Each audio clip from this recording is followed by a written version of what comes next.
Is it time to dismantle some doctrines? If you don't know what that means, then come along with me. I'm Dr. Clint Haycock, a former evangelical Bible college teacher and pastor of more than 20 years. Join me as we deconstruct whatever dogmas and beliefs have held you behind, and together work to reconstruct and rebuild your authentic self.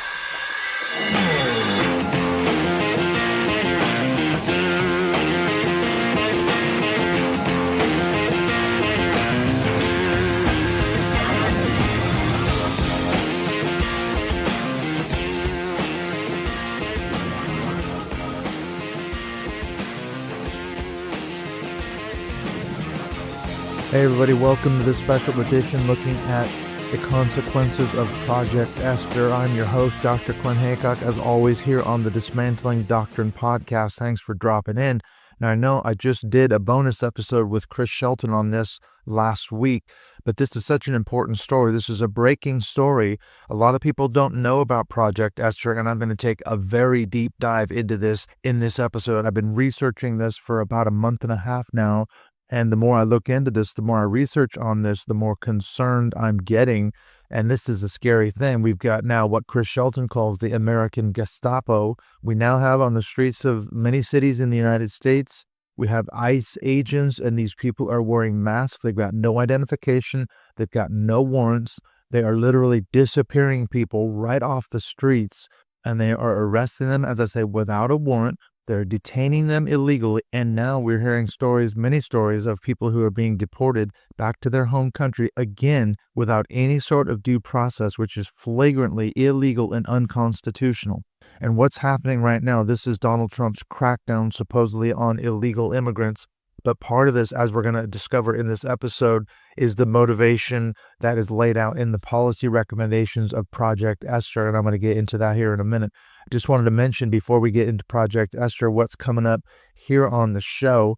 We've got a couple episodes. I've been pushing these back because I've been doing so much work on Project Esther. But I've got Lucas Wilson coming up next. This guy is amazing. He's got a phenomenal backstory. He's Canadian. He went to Liberty University back in the day.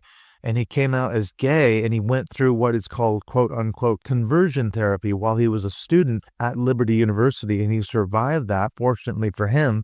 But he's got a book that's come out. It's called Shame, Sex, Attraction. I've been talking about this for a while. We had a great conversation. And basically, Lucas's book not only tells his story, but it talks about other survivors of conversion therapy. If you don't know what that is, basically, it's the idea that if you're gay, if you have what's called same-sex attraction, and you're a Christian, that means that it's a sinful lifestyle choice, or you certainly weren't born that way. And the world of conversion therapy is all about undergoing therapy, really quite intensive therapy, to modify your behavior, and God will help you to go straight. Believe it or not, this is still a thing that goes on in a lot of evangelicalism today. So Lucas is going to talk about that. And then I've got a conversation I recorded the other day with my good friend Stephen Mather. He's a Brit over here where I live in the UK, and he's an ex-Jehovah's Witness. He grew up in the movement, and he used to do a show called The Cult Hackers with his daughter, but now he's doing some other things.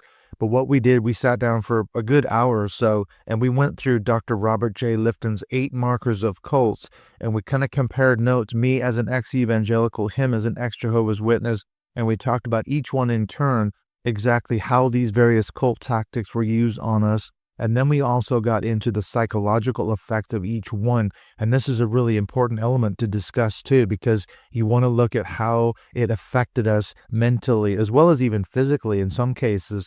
So this is a really good chat with Stephen Mather coming up after the episode with Lucas. And I'm just going to say too, we're taking a break now for the summer with our Dismantling Doctrine podcast Zoom calls. We usually do these once a month. I just had one not long ago with returning guest Regina Cates. In fact, you can watch that whole episode. That is available on our Patreon page. If you want to become a supporter of the show, the links to that are in the show notes. As always, you can join the Dismantling Doctrine podcast Patreon community, get access to those calls, as well as early content of every episode. Comes out a few days before it drops on the public sites. And then you also get access to our closed Dismantling Doctrine podcast Facebook group, which is a really good supportive community. And speaking of community, I was going to say too, if you want to email me, send me a message. Give me your thoughts, questions, comments on this episode or any other one. Send me an email, dismantlingdoctrine@gmail.com. I would love to hear your thoughts and comments, your feedback on this episode, as I said, or any other one. Also, I'm going to be doing an episode hopefully this summer with listeners' questions. So if you have any questions that you want to ask me, taking a deep dive into any subject or just anything personal about me, send me an email, like I say, dismantlingdoctrine@gmail.com. And if we get enough questions from me, I'll put an episode together. One thing, too, I'll mention before we get into this episode on Project Esther, my book, Not So Shiny, Not So Happy People, How Bill Gothard, Church and Family Taught Me Christianity Doesn't Work, is available on Amazon. It's coming out very soon with the Audible version, the version that I narrated. My editor, Tim Sledge, is working to get that out, hopefully sometime in June. That's kind of the goal. We're going to get that out soon, we hope. So I will let you know about that. I'm going to probably do another episode where I read a couple chapters from the book to kind of give you an idea of what it's all about. So check that out on Amazon. And if you do pick up a copy, do me a favor, leave me a good review, which of course helps with the Amazon ranking. All right, let's get on into this episode. We're going to take a very deep dive into this issue of Project Esther. What's it all about? Where did it come from? What's the backstory? Who's behind it? And what we're going to find out is the whole thing is hiding behind a carefully constructed smokescreen. The truth is, it's all about weaponizing antisemitism, all designed to take away our rights.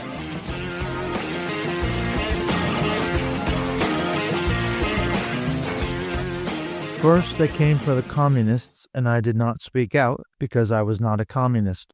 Then they came for the socialists, and I did not speak out because I was not a socialist. Then they came for the trade unionists, and I did not speak out because I was not a trade unionist. Then they came for the Jews, and I did not speak out because I was not a Jew. Then they came for me, and there was no one left to speak out for me. Pastor Martin Niemöller, 1946. The story of Project Esther has only recently come to light, although it's been a long time in the making. Perhaps unsurprisingly, if you've listened to any of my podcasts I've done on this think tank, it is the brainchild of the Heritage Foundation, who are, of course, the authors of Project 2025. Chris Shelton and I have done several episodes on Heritage and Project 2025, both on his Speaking of Cults podcast, as well as here on the Dismantling Doctrine podcast, dating back to July or August of 2024. Now, although this episode isn't about Project 2025, it's worth mentioning a few key takeaways before I begin this deep dive into Project Esther. First, although Trump denied his involvement with and knowledge of both the Heritage Foundation and Project 2025 on the campaign trail in the run-up to the presidential election, this turned out to be a complete fabrication on his part. Both he and his running mate, J.D. Vance, had long-standing connections to Heritage. Second, as soon as he took office, literally on day one, he began issuing a blizzard of executive orders. Not only were a great many of them straight out of the Project 2025 playbook, a nearly 1,000-page policy recommendation document known as the Mandate for Leadership, the very speed and number of them were, as it turns out, by design. Third, due to this blitzkrieg strategy, neither the media nor the courts have been able to keep up, although many of them were technically illegal or unconstitutional. Trump has also demonstrated that he cares little to nothing about court orders deeming his actions illegal, up to and including ignoring rulings at the Supreme Court level. Finally, despite his earlier lies to the contrary, Trump has also appointed a number of people to cabinet posts or other important positions within his administration who had ties to Heritage and/or Project 2025. Although I could devote an entire episode to Project 2025, and I may do that in the future, it's worth noting that here we see a clear demonstration of how the Heritage Foundation is having a major influence on Trump's policies. Moreover, that a number of these political appointees are also fervent Christian nationalists is a major concern given the dominionist aims of the movement. But enough about Project 2025. Let's get on into Project Esther. We'll take a deep dive here. So Project Esther, what do we know so far? Months before the official story of Project Esther came out, I, as well as many others, noticed a strange phenomenon happening on both the mainstream as well as on social media.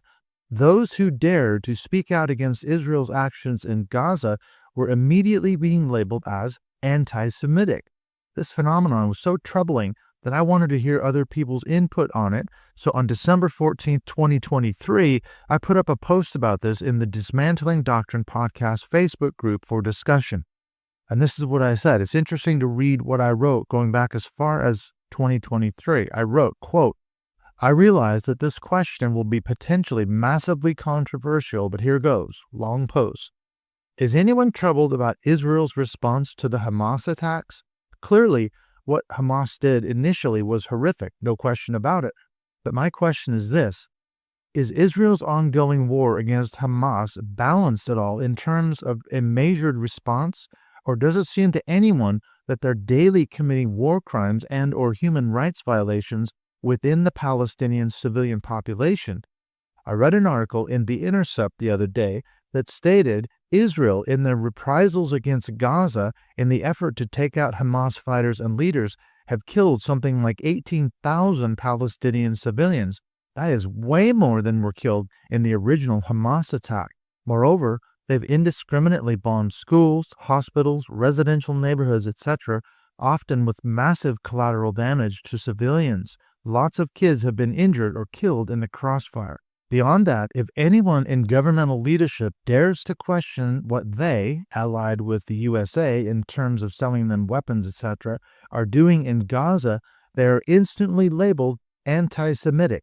Thus, it seems that very few, if any, other countries' leaders are even attempting to take Israel to task for what's happening there, or, for that matter, the nations like the USA who are backing them to the hilt and supplying them with weapons and ammunition to carry on the war. So, it's a no-win situation, but on the face of it, it sure seems like Israel is at best guilty of human rights violations, at worst committing genocide against a largely helpless and trapped civilian population in Gaza. Thoughts? End quote. Keep in mind that I noticed this trend happening as far back as December of 2023, so there was definitely something going on in terms of labeling anyone who spoke out against Israel as being anti-Semitic. I won't read every response to my post, but here's an interesting one from a former guest I've had on the show a number of times, Dr. Terry Daniel, who is herself Jewish, incidentally. She commented, quote, "Hell yes, I'm troubled. First of all, I have always supported Palestine and have been against the Israeli occupation from the beginning. As you know, Clint, this whole idea of, quote, this land belongs to us is based in biblical mythology, a form of psychosis in which God has given a command to do something inhumane, as typified throughout the Old Testament. Of course, it goes without saying that the October attack by Hamas was horrible, but Israel's response is off the charts and is most definitely a war crime, which, from a theological point of view, eerily echoes the war crimes committed by Yahweh throughout the entire Old Testament." End quote. Now, here's the interesting part, and keep in mind that Terry Daniel is Jewish. She continues, quote, "Sadly, I have stopped sharing my views on social media because when I do, I'm called anti-Semitic and have even been called a terrorist and a supporter of Hamas. I am none of those things, obviously. Those who equate supporting Palestine with anti-Semitism are just plain ignorant. Many of the religious scholars I know are also hesitant to speak out for the same reasons. Israel is a sacred cow, and everybody is supposed to love them because that's where Jesus came from, or that's where Jesus is returning to, or because Jews have been so oppressed that it's politically incorrect to say anything bad about Israel. None of those things has anything to do with the other." End quote. Note the two key aspects that Terry picked up on. Number one, sharing views about the conflict led to her being labeled as anti-Semitic. And number two, following on from that, being called a terrorist and supporter of Hamas, neither of which he is. Just keep in mind those two critical elements as we continue this story. Again, it's worth noting that we were discussing this issue as far back as December of 2023. In other words, this trend has been a thing for a long time now. All right, let's get back to Project Esther. From what I can tell from my research, the public story seems to have broken with a New York Times article written by journalist Katie J.M. Baker. It came out on the 20th of May, 2025, and was entitled, quote, "The group behind Project 2025 has a plan to crush the pro-Palestinian movement," end quote. This important reporting shone a light on Project Esther and was immediately picked up by other media outlets, podcasts, etc., and is being amplified further. However, it turns out that although a lot of people are familiar with Project 2025, Project Esther is much less well known. Although the story only broke recently, it turns out that this project was in the works shortly after the Hamas terrorist attack, which took place in Israel on October 7, 2023. Kira Butler, in a Mother Jones article, outlines the backstory. She points out that, quote, in November 2023, a month after Hamas attacked Israel and pro-Palestinian demonstrations took place across the U.S., the Heritage Foundation announced the precursor to Project Esther, a coalition called the National Task Force to Combat Antisemitism. This group, it said at the time, was, now quoting them, dedicated to combating anti-Semitism at home and abroad and to supporting the State of Israel. And she goes on to say that notably, the coalition was composed of about a dozen groups, generally not Jewish, but rather evangelicals who proudly call themselves Christian Zionists. Many of them are big names in the world of right-wing activism: the Evangelical Nonprofit Family Research Council, the conservative Christian advocacy group Independent Women's Forum, and the Trump-aligned America First Policy Institute, to name a few, end quote. Later on in this episode, I'll expand more on both Christian Zionism as well as some of these far-right Christian groups. Hadley Barndollar, in a Mass Live article on the subject, fills in a bit more detail of how Project Esther came about. Quote, in November 2023, about 8 months after the publication of Project 2025, the Heritage Foundation formed the National Task Force to Combat Antisemitism, a group that ultimately became the author of Project Esther, which was released a year later, end quote. Thus, following on the heels of the creation of the National Task Force to Combat Antisemitism, Project Esther is a 33-page policy recommendation paper released by the Heritage Foundation. It was published right near the end of the Biden administration, shortly before Trump came into office. It was officially unveiled on October 7, 2024, exactly 1 year to the day of the Hamas attack on Israel, to mark its anniversary, apparently. In an interview with Katie J.M. Baker shortly after her New York Times piece broke, journalist Amy Goodman of Democracy Now! Asked her about who exactly authored the Project Esther policy paper. Baker replied that, quote, the woman overseeing Project Esther is Victoria Coates. She is a former national security advisor to Trump during his first administration, and she has a long history of working on Israeli matters. And then Robert Greenway ran the Abraham Accords, and he's one of the co-authors of Project Esther, end quote. She went on to say that although there are a few Jewish groups involved in it, quote, the task force that inspired Project Esther was primarily Christian and right-wing organizations, end quote. Although ostensibly operating under the guise of combating anti-Semitism, critics argue that the aims of Project Esther are in fact disingenuous. In reality, they argue, its two main elements are about, number one, a plan to surveil, silence, punish, and ultimately to deport pro-Palestine protesters, many of whom are non-U.S. citizens, and number two, withholding public funding from institutions that support the cause or are at the very least tolerant of pro-Palestinian demonstrations or who have faculty members who speak out. This is no joke.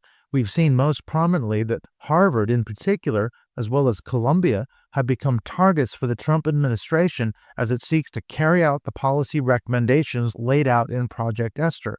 But lest you think that Trump's attacks have been limited just to those two universities, Barndollar points out, quote, Trump has targeted other colleges and universities in Massachusetts for purported anti-Semitism.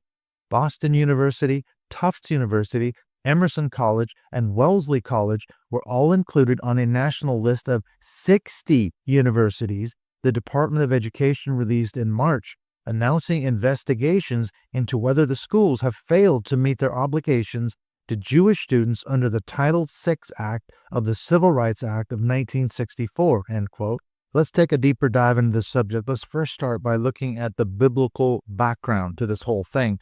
For those of you who aren't familiar with the biblical narrative behind Project Esther, it takes its name from the biblical book of Esther. This, potentially fictional account, it must be said, tells a story that is set during the exile of the Jews in the Old Testament or Hebrew Bible. Following a period of Israel's captivity in Babylon, the Babylonian kingdom was overthrown by the Persians in 539 BCE under the leadership of King Cyrus the Great. Thus, a huge number of exiled Jews who had been part of the Babylonian Empire thus came to live in what became the Persian Empire. The Book of Esther is set during that time frame and tells the story of brave Queen Esther who, guided by the advice of her uncle or cousin Mordecai, put together a successful plan to save the Jewish race from genocide at the hands of the evil Haman, who was one of the advisors to the Persian king. Haman despised Mordecai and by extension came up with a plot to have all the Jews in the Persian Empire all killed on the same day.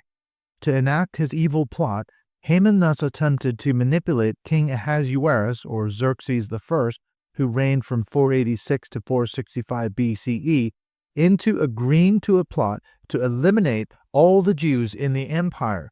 But this evil plan was thwarted by the brave Esther. The Jewish festival of Purim, or Purim, is celebrated yearly as a commemoration of the events related in the book. Historically, the Book of Esther has been viewed as a tale of Jews triumphing over antisemitism, which dates back literally millennia and has been prominent many times historically, all the way from medieval times right the way through to modern. The connections between the ancient biblical story of Queen Esther, Haman, and antisemitism are made in a blog post by Emily Kyman in a Times of Israel article. She observes that, quote, antisemitism is an age-old scourge that manifests across the political spectrum. As the Jewish community celebrates Purim, the story's central figures offer a lens through which to examine contemporary threats. Haman, the king's advisor, transformed a personal grievance into a broader campaign against Jews, justifying his actions by casting them as a dangerous and subversive element. This echoes the rhetorical devices fueling today's rising anti-Semitism and white nationalist bigotry. She goes on to say, Purim highlights the precariousness of Jewish survival in societies where political currents shift rapidly. Esther, who initially conceals her Jewish identity, must ultimately reveal herself to protect her people. This tension between assimilation and visibility, political safety and moral obligation remains deeply relevant. She concludes by saying these dynamics are again at play with the launch of Project Esther, a deeply skewed and flawed initiative by the Heritage Foundation, the conservative think tank behind Project 2025. While superficially combating anti-Semitism, it does a deep disservice to its namesake by focusing narrowly on left-wing critics of Israel while ignoring surging right-wing anti-Semitism, including white nationalist movements that have led to violence against Jewish communities, end quote. In a Contending Modernities article on the University of Notre Dame's website, written by the Jewish Voice for Peace Academic Advisory Council, the authors point out the project's true agenda when they say, quote, Project Esther appropriates the story of Queen Esther, the Jewish heroine who saved the Jewish people from extermination. Jews commemorate her story during the spring holiday of Purim.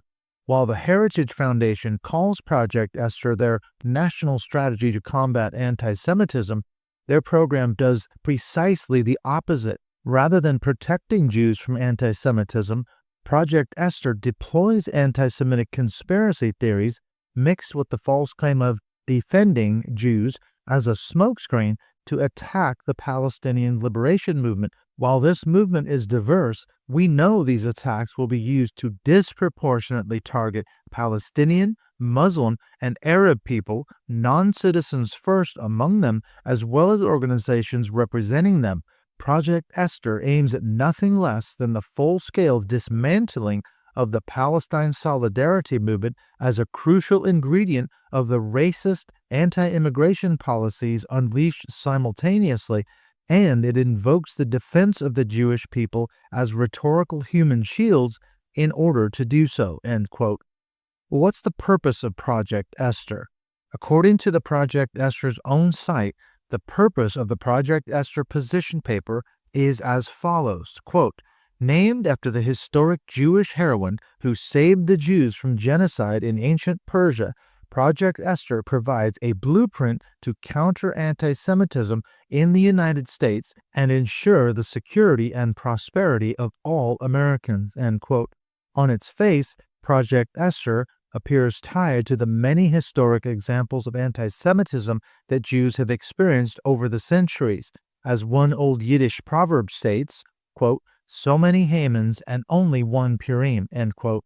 Ostensibly, although Project Esther seems to be about confronting the threat of anti-Semitism in America, it appears on closer inspection that there's a much more sinister connection with tamping down or stopping entirely any pro-Palestinian demonstration or support.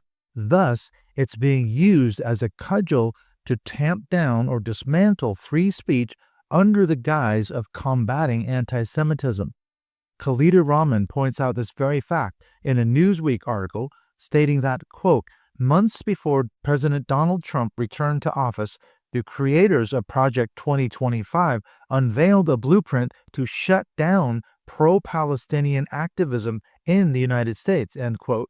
Therefore, Project Esther is clearly about far more than taking a stand against anti-Semitism. Rather, it seems like it's more of a bait-and-switch operation. As Barndollar points out, quote, while anti-Semitism did fester on campuses during the height of the Gaza war protests, many higher education leaders believe the administration is using it as a smokescreen to educate on a larger master plan against progressive ideals that has roots long before the Hamas attack on Israel. Project Esther, they say, put in writing how to do so. It lays out a blueprint for exactly what's happening around the weaponization of anti-Semitism, which is what has happened to Harvard. Jennifer Lundquist, a University of Massachusetts Amherst sociology professor and higher education organizer, said, everything they are being subjected to is under this guise of anti-Semitism. It's a cudgel and a weapon to curtail civil liberties, end quote. But according to Project Esther, combating the specter of anti-Semitism is exactly how it is being marketed and sold. For example, the authors of the Project Esther paper make the following claim, quote, anti-Semitism in the United States of America is alive and spreading. Hamas's October 7, 2023 terrorist attack on Israel laid bare existing anti-Semitism across the world, including the United States. The virulently anti-Israel, anti-Zionist, and anti-American groups comprising the so-called pro-Palestinian movement inside the United States are exclusively pro-Palestine and more so pro-Hamas.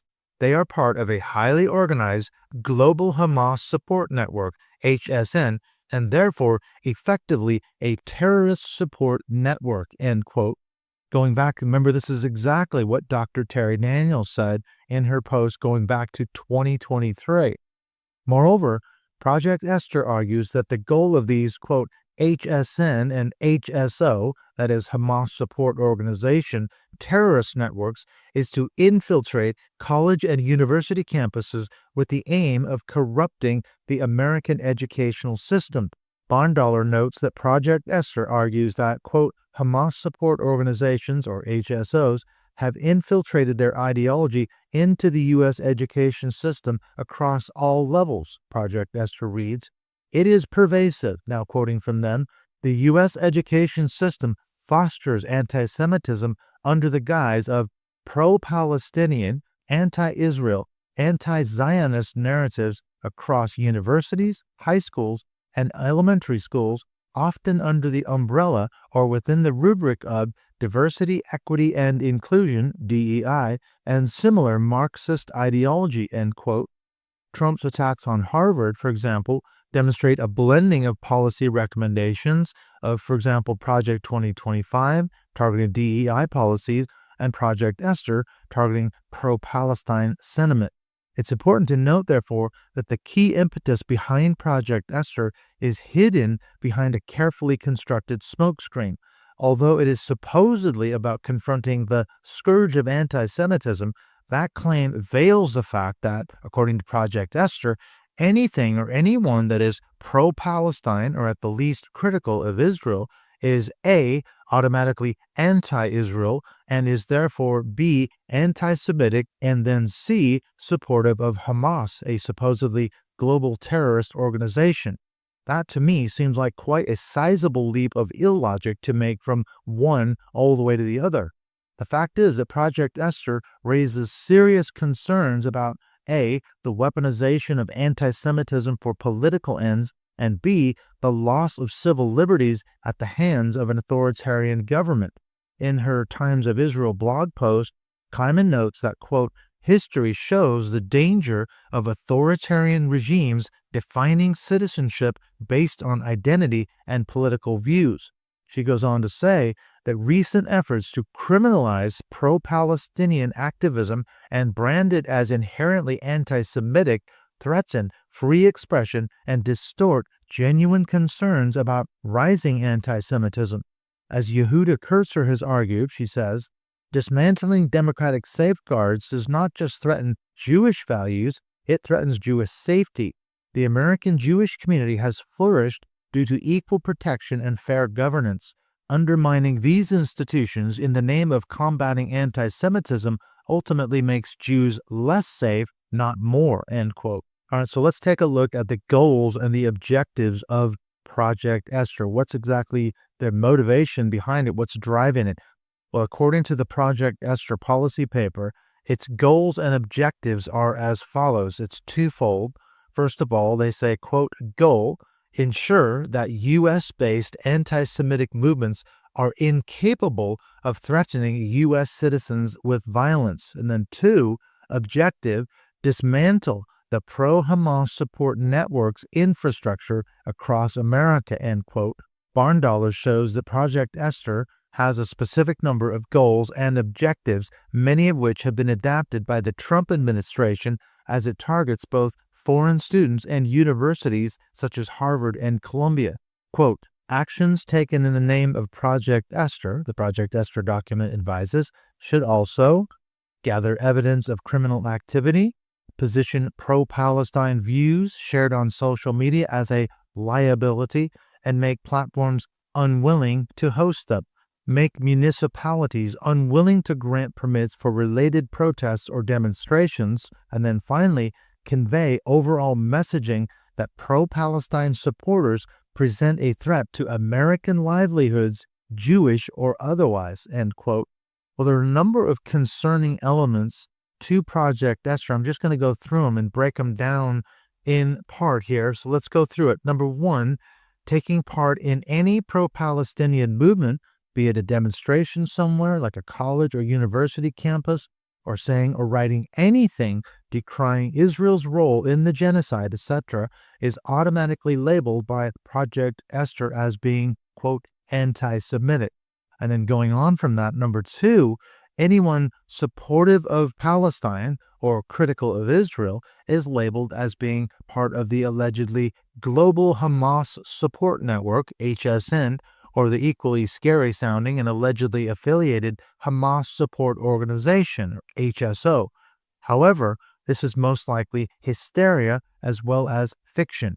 For example, Fernandez, in an Al Jazeera article, points out that, quote, never mind that, in reality, there is no such thing as a global Hamas support network, just as there is no such thing as the HSN's alleged affiliated Hamas support organizations, HSOs, that the Heritage Foundation has also taken the liberty of inventing, end quote.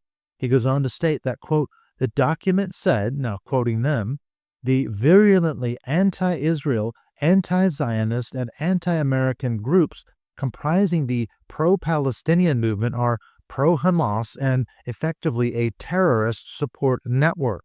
He concludes by saying the document said that the project's aim was to dismantle the pro-Hamas support network's infrastructure across America, including but not limited to propaganda, organizations, funds, access, communications, platforms, and people, end quote. In her Democracy Now! Article, Amy Goodman cites the words of Stephanie Fox, the executive director of the Jewish Voice for Peace, When she asked Fox for her response to Project Esther, Fox replied that, quote, the very notion, take, for example, the Hamas Support Network, which is the term used by the Heritage Foundation to describe the Palestinian Liberation Movement. It's a contrived and baseless smear that is obviously intended to vilify any and all criticism of the Israeli government. And the accusations would be laughable. They're outlandish. They're baseless if they weren't being translated into such deadly, serious policy endangering people's lives right now, end quote. Concern number 3, as I've already noted, Project Esther was not written by Jews concerned about anti-Semitism. Instead, of course, it was written by evangelical Christians who fully buy into the Christian Zionist movement. As such, it has the broad support of many evangelicals, but tellingly, no prominent American Jewish organizations have signed on to it, or for that matter, appear to support its agenda. This is most likely because of Project Esther's Christian Zionist connections as well as far-right backing, or Christian right backing. According to Project Esther, at least, this is because the American Jewish community is viewed as being, quote, complacent, which anti-Semites apparently rely on. In other words, if the Jewish community won't fight back, apparently then these organizations know they can do or say whatever they want without encountering any major pushback. Well, what's the motivation behind Christian Zionism? For these evangelicals, Christian Zionism is all tied to their interpretation of biblical prophecy, and in particular, what's called eschatology. It's a theological jargon term meaning it's about the doctrine of the end times of the last days. It's all about Israel's historic rights to occupy their land, which these people view as a fulfillment of biblical prophecy. They were ecstatic when Israel returned to the land in 1948, and they saw that as a fulfillment of biblical prophecy.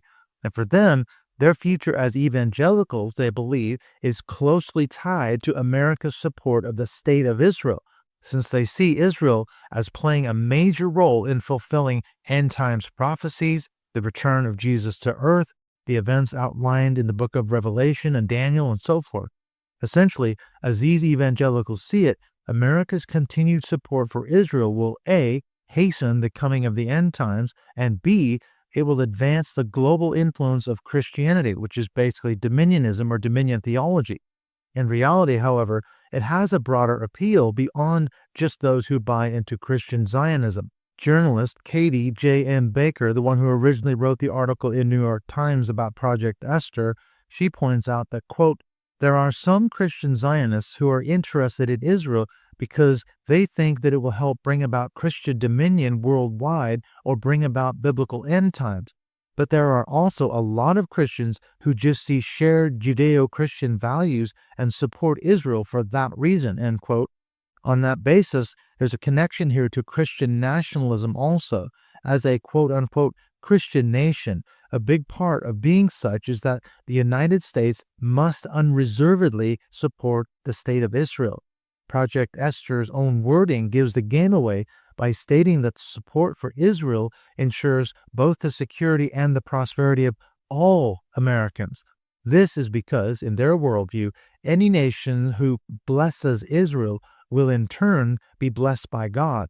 Unwavering support for Israel ensures that America will in turn be blessed by God and therefore will prosper. I'll just give one example of the logic and some of the theology behind Christian Zionism. Here's an example. One of Trump's evangelical advisors, Pastor Jensen Franklin, published a 2019 article on his blog entitled 5 Reasons We Must Stand with Israel. Citing biblical precedent, Franklin writes, quote, Genesis 12, 2 and 3 still stands as a covenant between God and Abram and involves both you and me. Now, quoting from the Old Testament, God tells Abram, I will make you into a great nation, and I will bless you. I will make your name great, and you will be a blessing. I will bless those who bless you, and whoever curses you I will curse, and all peoples on earth will be blessed through you. Now, Franklin goes on to say, first, let me be clear. If you are not actively and substantively blessing Israel, you are missing out on a move of the Holy Spirit in your ministry you cannot imagine, end quote. Thus, for Franklin, if you're a pastor of a church, let's say, that does not support Israel, you are missing out on tapping into the power of the Holy Spirit for your ministry. But of course, for Franklin, there's a much bigger picture in terms of America's broad support for Israel in political terms. Aside from advancing the dubious argument that America should support Israel because, according to Franklin, they share our democratic values, he concludes his piece by stating that, quote, God gave the promised land to the Jewish people as their eternal home. Every other nation was founded by an act of human will, but Israel is unique in that it was established by an act of God. It was promised to Abraham by God in an eternal covenant found in Genesis 17:8, end quote. Thus, according to Franklin anyway, America's support for Israel is intimately connected to God's blessing on the nation as a whole and is tied to an ancient biblical promise from God to Abram, of course, who later became Abraham, the father of the Jewish nation, in case you're not familiar with the biblical narrative. Now, to me, this is a clear case of Christian nationalism intimately connected to Christian Zionism. And there's also the eschatological or end times element to think about. In her Mother Jones article, Butler notes that, quote, for some Christian Zionists, Israel plays a key role in their end times scenario of choice. To bring about the Messiah's second coming, some believe, the Jews must return to Israel. Once that happens, however, most of the Jewish inhabitants of Israel will perish, and those who remain will finally accept Jesus and convert to Christianity.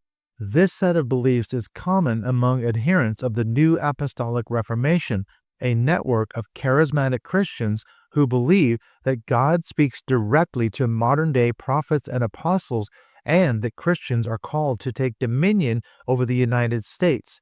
They will do so by electing Christian leaders who will, in turn, appoint Christian judges, enact laws and policies that promote Christian values, and allow Christianity to be taught in public schools, end quote. Now, as I've noted in a number of episodes I've done on dominion theology and Seven Mountains Mandate, things like that, Butler puts her finger exactly on the dominionist aims of the Christian right, the strategy that we have witnessed them achieving through Donald Trump. Christian nationalists view Trump as a messianic figure who is literally helping them to achieve the dominion they believe firmly is a divine mandate given to them by God. This explains why, in large part, a huge number of evangelicals have blindly given themselves over to supporting Trump, because they view him as that King Cyrus figure who, although deeply flawed, is still being used mightily by God to achieve his plans for America. Concern number 4, in addition to having ties to Christian Zionism, as mentioned earlier, Project Esther also has connections with the New Apostolic Reformation. This encompasses, I think, both the Christian Zionists as well as the dominionist angles. Prominent NAR figures who support or endorse Project Esther include Luke Moon, the executive director of the Philos Project, and Mario Bramnick, president of the Latino Coalition for Israel. Perhaps uncoincidentally, along with pastors like Christian Zionist Jensen Franklin, Bramnick is also one of Trump's evangelical advisors. Let's take a look at the Philos Project. What is it about? Well, in their words, they are a, quote, nonprofit organization that promotes positive Christian engagement in the Middle East, end quote. It is a pro-Trump organization that stands with what they call his tough approach to terrorism. Of course, in this case, it would be Hamas. In words eerily similar to those used in Project Esther, the Philos Project calls for the defunding of universities who, in their view, quote, radicalize their students with pro-Palestine or / anti-Israel talking points, etc., which they call, of course, antisemitic. They also run a training course called Pathfinder, which, in their words, quote, orients Christians toward the region where their faith was born and equips them to lead in the face of conflict, end quote. The Philos Project is also part of the huge Christian tourism industry of the Holy Land. They, for example, lead 9-day tours of Israel for college students, and they call it Passage Israel. And what about the Latino Coalition for Israel, or the LCI? Well, it's a pro-Israel Hispanic movement, as the name indicates. According to their own website, their version is for LCI to, quote, engage and activate Hispanics in the pro-Israel movement to counter the global rise of anti-Semitism and the campaign to delegitimize the nation of Israel. Our vision is to establish the largest pro-Israel Hispanic entity, end quote. Its chairman, Mario Bramnick, is affiliated with Guillermo Maldonado's Supernatural Global Network, which is part of the NAR network of these so-called apostles and prophets. The SGN provides what it calls, quote, spiritual paternal covering for churches that sign up to be a part of their network. And we've noted that this issue of covering is a major plank in the theology of the NAR, which explains why there is a need for these so-called apostles and prophets who provide such covering. If you want to find out more about the NAR and the Seven Mountains Dominion theology movement, which are part and parcel of this whole thing, I've done episodes with Matthew Taylor as well as Matthew Bodie talking about both of these movements, and you can look those up on the Dismantling Doctrine podcast. Moving on, we have concern number 5. As we noted earlier, Project Esther has also received support from several prominent Christian right organizations. The first one we'll look at is the Family Research Council, or the FRC. Tony Perkins is, of course, the CEO of this organization. This is the political arm, basically, of Dr. James Dobson's organization, which is focused on the family, and this was founded by Dobson in 1981. This is an evangelical think tank and lobbying group. They are super conservative. They are, of course, anti-abortion, anti-pornography, anti-same-sex marriage, and anti-LGBTQ rights. FRC is a member of the advisory board of Project 2025 and a supporter of Project Esther. A second one is the Faith and Freedom Coalition. This was founded in 2009 by Christian activist Ralph Reed. He's a longtime player in the Christian right movement. This, of course, is another far-right organization, a Christian right organization that is anti-abortion, anti-same-sex marriage, and, of course, pro-Israel. Another one, number 3, are the Concerned Women for America, or the CWA. This was founded by Beverly LaHaye way back in 1978. She is the wife, of course, of Tim LaHaye. He is famous for, among other things, the Left Behind End Times book series that he wrote. This is a think tank that has what they call, quote-unquote, policy experts and activists, and they have a decidedly anti-feminist, anti-abortion agenda. And the reason why they got organized in the first place, they were trying to combat the NOW, the National Organization for Women, as well as the ERA, the Equal Rights Amendment. They believe that feminist views are both, of course, quote, anti-God and anti-family. And of course, they're going to advocate for heterosexual monogamous marriage. That is the view of family that they would be advocating for. And of course, surprise, surprise, CWA, along with the FRC, they are also a member of the advisory board to Project 2025. Another one, number 4, are the Independent Women's Forum, the IWF. This was founded by Rosalie Silberman back in 2002. This thing was originally formed to support Clarence Thomas's controversial Supreme Court nomination. They're another anti-feminist organization. They portray themselves as promoting what they call, quote, equity feminism. And of course, along with the others, IWF is a member of the advisory board for Project 2025. Another one here, number 4, is the Coalition for Jewish Values, or the CJV. This is an interesting one because this is not a Christian right organization. This is actually an American Orthodox Jewish right-wing advocacy group founded in 2017. And it's led by a board of Jewish pro-Trump rabbis who also, interestingly, buy into basically a Christian nationalist view of America's founding. The CJV, in their own words, is about this. They are about, quote, promoting classical Jewish principles in public policy. We regard Jewish values as those learned from biblical and rabbinic teachings through millennia of Jewish history and believe that those values still guide us today, end quote. Their view is that anti-Semitism is alive and well on the, quote, progressive left as well as on college campuses. Although it is led by Orthodox rabbis, its far-right policies are akin to a great many Christian right groups, but interestingly, they are viewed by most American Jewish groups as a fringe group. They are not representative, they think, of the larger Jewish community, which tends to be more progressive and liberal. And then the fifth one, finally, is an organization called the Steamboat Institute. This is a conservative educational organization and think tank founded in 2008 by Rick and Jennifer Schubert-Aiken. It's located in Steamboat Springs, Colorado, and that's where it gets its name. The SI, now in their words, quote, promotes America's first principles and inspires active involvement in the defense of liberty, end quote. They have 5 core principles. Number 1, limited government. Number 2, limited taxation and fiscal responsibility. Number 3, free market capitalism. And 4, individual rights and responsibilities. And finally, 5, strong national defense. So these are the organizations, just in part, that we know are part of either the advisory board to Project 2025, but they have all signed on as supporting Project Esther. So this gives you an idea of who's behind this thing. Okay, concern number 6. According to reporting by the New York Times, Project Esther does not address right-wing anti-Semitism or the white supremacy movement.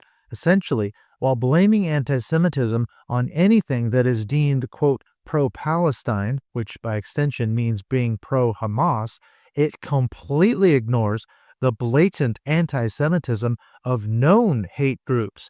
Instead, the aim of Project Esther seems to be more about attacking the more liberal or left-wing critics of Israel's actions in Palestine, as opposed to targeting clearly anti-Semitic groups who would make a far more obvious target. Rather, it goes after such, quote, masterminds like George Soros and his son Alex, who run the Open Society Foundations, the Pritzker family, and the Marxist academic and author Angela Davis. Project Esther alleges that these are the true masterminds atop a pyramid of, quote, progressive elites making up the so-called ecosystem of anti-Semitism. They would also include Antifa and Black Lives Matter in that, to name just a few. But tellingly, as I mentioned, it says nothing about known hate group. They instead go after these bogeymen, and they label them as these supposed masterminds sitting on top of this pyramid of progressive elites making up this ecosystem of anti-Semitism. But why not target clearly anti-Semitic group? Well, this answer is telling. For example, when asked by Jewish Insider to explain why Project Esther did not include right-wing anti-Semitism, James Carafano, the head of Heritage's anti-Semitism operations, stated that, quote, white supremacists are not my problem because white supremacists are not part of being conservative, end quote. Isn't that a convenient dodge? But wait a minute, isn't Project Esther supposed to be about attacking the scourge of anti-Semitism? Then why not go after hate groups who are clearly anti-Semitic?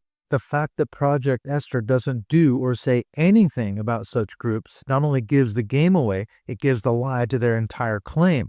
On this point, the Jewish authors of the article on the Contending Modernity site make the following telling observation. They say, quote, despite its pretense to, quote, combat anti-Semitism, Project Esther never addresses anti-Semitism nor the fundamental white supremacist ideologies upon which anti-Semitism rests. Instead, it weaponizes the notion of Jewish oppression, defined through a conflation of anti-Semitism and anti-Zionism, to promote a conspiracy theory about the grassroots Palestine solidarity movement. The Heritage Foundation, they go on to say, claims that the ideology and actions of Jewish Voice for Peace, Students for Justice in Palestine, and American Muslims for Palestine, progressive grassroots organizations that oppose apartheid and genocide, now quoting them, directly challenge and attempt to undermine the American values that are fundamental to our way of life, our nation's success, and our future.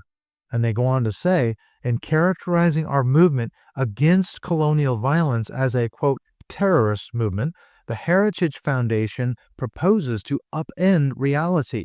It is the U.S.-Israeli alliance not grassroots human rights organizations advocating for an end to Israeli genocide that are producing mass death in Gaza and across Palestine, end quote.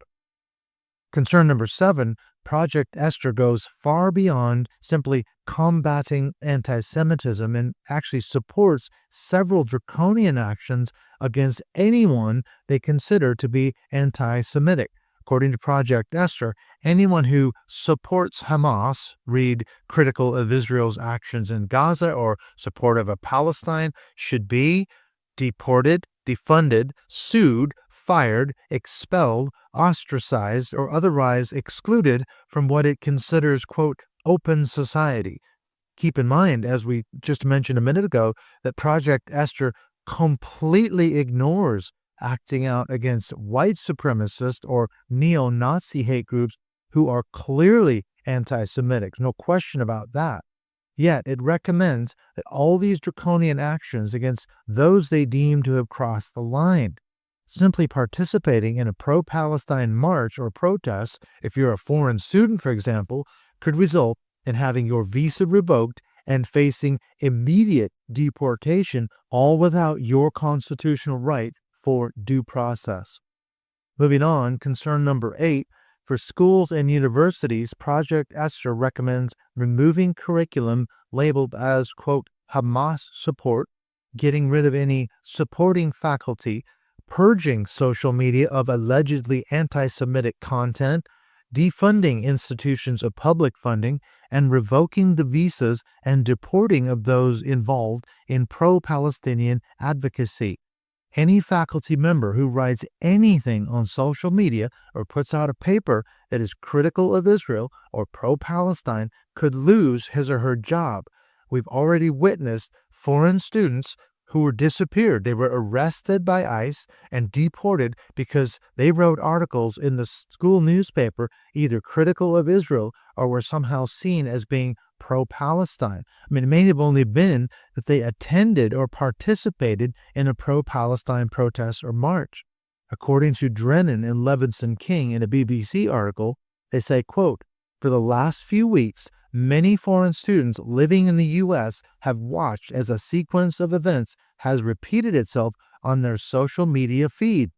Plainclothes agents appearing unannounced and hauling students off in unmarked cars to detention centers. Those taken into custody in a string of high-profile student detentions captured on video have not faced any criminal charges and instead appear to have been targeted for involvement in pro-Palestinian protests on college campuses, end quote.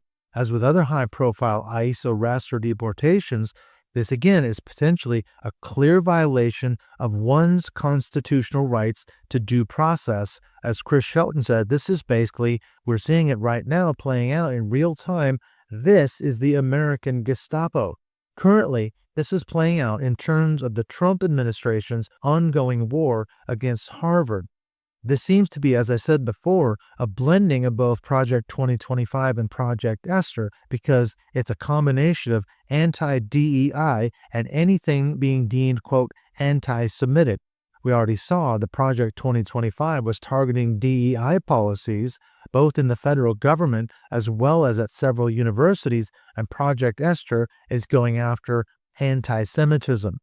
According to a Time article by Berga, quote, the Trump administration has targeted a number of colleges and universities over their diversity, equity, and inclusion programs and pro-Palestinian demonstrations on their campuses, among other issues. Harvard, which has refused to comply with the administration, has faced particular ire, end quote.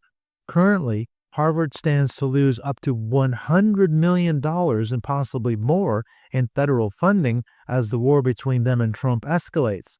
For its part, the Trump administration, quote, cited what it called discriminatory practices related to Harvard's hiring and admissions process, the university's handling of anti-Semitism on campus, and a, quote, lack of commitment to national values and priorities in its request for agencies to cancel remaining contacts with the school, end quote. And that's from the Time article by Bergak. And then finally, Concern number 9, the Trump administration has, according to reporting by the New York Times, enacted roughly one half of the policy recommendations as laid out in the Project Esther position paper. Journalist Katie J.M. Baker, who wrote the original New York Times piece that broke the story, commented that, quote, according to my analysis, the Trump administration and other Republicans have called for more than half of the actionable goals in Project Esther, or they appear to have called for them at least. And so I think it's worth looking at the document in full to have an idea of what else we might see coming down the line, end quote.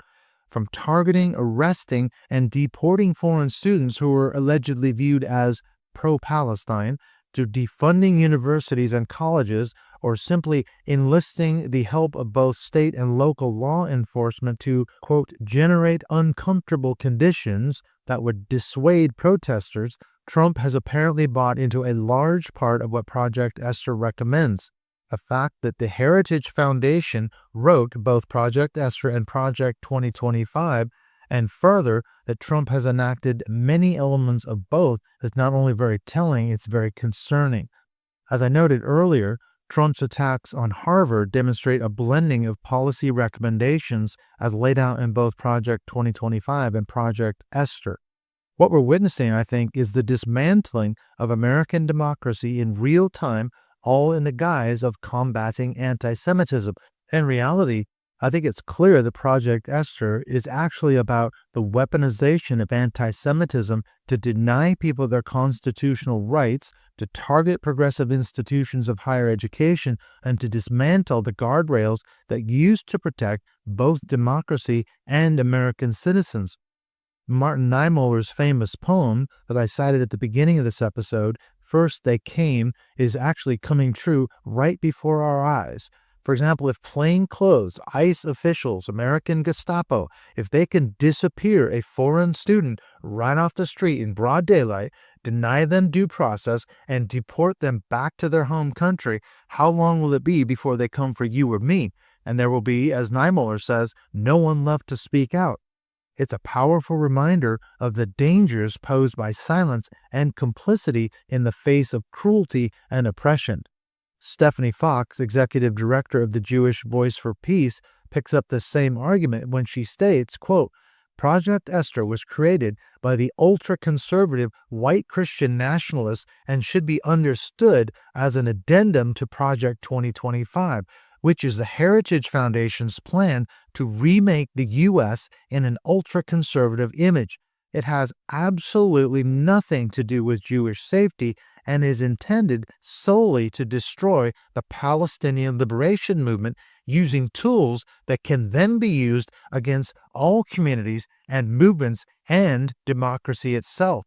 She goes on to say that we can see clearly that Project Esther sets out a path for the Trump administration to sharpen those legal regimes that will best advance MAGA goals. So, for example, the targeting of international students like Mahmoud Khalil for abduction and deportation because of their political views is a terrifying attempt to expand already unjust counterterrorism and immigration laws against Palestinian rights movements, immigrant communities, and civil liberties writ large. The Trump administration and groups like the Heritage Foundation think that if they target the groups they believe to be most vulnerable, so Palestinians, anybody who will defend Palestinian human rights, immigrants, trans people, then nobody will stand up and fight back, end quote. Emily Kleiman, in her Times of Israel blog post, has a similar argument. She summarizes both the nefarious aspects of Project Esther together with the biblical story of Esther when she points out that, quote, at its core, Purim is about the triumph of courage over tyranny, the power of speaking out in the face of danger. Esther's decision to reveal her identity and challenge the king's edict was risky but necessary for her people's survival. Today, as anti-Semitism is manipulated for political agendas, we must resist efforts to weaponize it as a tool of repression rather than protection. The fight against anti-Semitism must confront threats from all directions, not to be used to silence debate and target political opponents. In a moment of real danger, we must reject initiatives that claim to offer protection while making the world more perilous for Jews and all Americans." End quote. Well, what can you and I do in the face of evil, racism, oppression, and the weaponization of anti-Semitism designed to strip away our constitutional rights? Returning to Stephanie Fox, she has a challenge for all of us when she argues, quote, "But this country's fascist turn is not inevitable. If a united coalition can beat back these attacks now, we can destroy the momentum of Trump's broader agenda. And we understand that what justifies that agenda is the same thing justifying U.S.-backed Israeli genocide and ethnic cleansing of Palestinians. We see the twin evils of the cynical use of false accusations of anti-Semitism that ensure the Israeli government can't be held accountable, and also the pervasive and constant racism and dehumanization against Palestinians." She concludes by saying, "These tactics are decades old, and frankly, they've had bipartisan support. The MAGA right is now consolidating and accelerating those. And so it's on us to remember that they rely on the weaponizing of anti-Semitism and the deploying of anti-Palestinian racism because they've lost the argument." End quote. Unless you think that it's all doom and gloom, Fox notes that there is some good news in the midst of all this darkness, cruelty, and oppression. She concludes by stating, quote, "But there are millions of people, including the majority of Americans and a growing and massive number of Jews, who want to see a stop to the Israeli genocide of Palestinians, who are outraged that our tax dollars are being used to murder and starve tens of thousands of children, and who want the U.S. and Israeli government held accountable for their crimes against humanity." And it's in the face of these repressive attacks that our only option is to be bolder, clearer in defense of Palestinian life every single day, and to be demanding justice, equality, and freedom for all people, no exceptions. End quote. In other words, speak up, speak out, join a demonstration, let your voice be heard. On social media, don't be afraid to post your objections, your thoughts, your concerns, your issues with what Project Esther and the Trump administration are currently doing, as well as what Israel is doing, much of which, of course, in Trump's case, is both illegal and unconstitutional. Demand justice, demand equality, demand freedom for all people, and make no exceptions.